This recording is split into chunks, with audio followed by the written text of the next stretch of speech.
नमस्कार मंडळी, रामकृष्ण हरी. तर हे बघा, आमचं तुरीचं आणि मक्काचं रान आता मस्तपैकी नांगरले बघा. हे बघा, ती पलीकडचं जे तुरीज आहे आणि इकडचं आहे ती जवळचं मक्काच होतं. इकडच्या साईडला मका आणि तिकडं पलीकडे तुरी होत्या बघा. आणि नांगराज झाले आता एकदम शेवटच्या स्टेपला, म्हणजे 8 तास घ्यायला लागलेत बघा नांगराजी. मस्तपैकी असं नांगरले बघा डबल पलटीनं.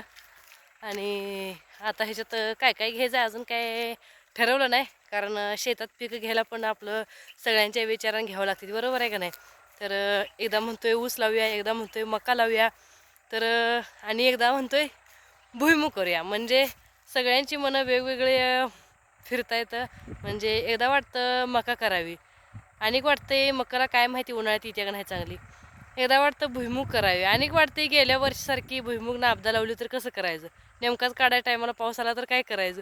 आणि एकदा वाटतंय ऊस लावा, ऊस लावा वाटतं या, पण आणि वाटतंय काय माहिती बायांना रोजगारलाही झाला या, खुरपायचं होते का नाही काय माहिती.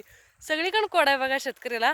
पण काय हरकत नाही, कुठलं का होईना पीक घ्यावं लागणार आहे, कारण रान काय पडीक सोडून म्हणजे पडीक ठेवून जमत नाही ना. काही का होईना प्रयत्न करावा लागतो बघा शेतकऱ्याला. पण कुठलं पण पीक घेईल तेव्हा तुम्हाला सांगू जा. पण तोपर्यंत तुम्हाला कुठलं पीक बरं वाटते कमेंट करून सांगा बरं का नक्की. हां.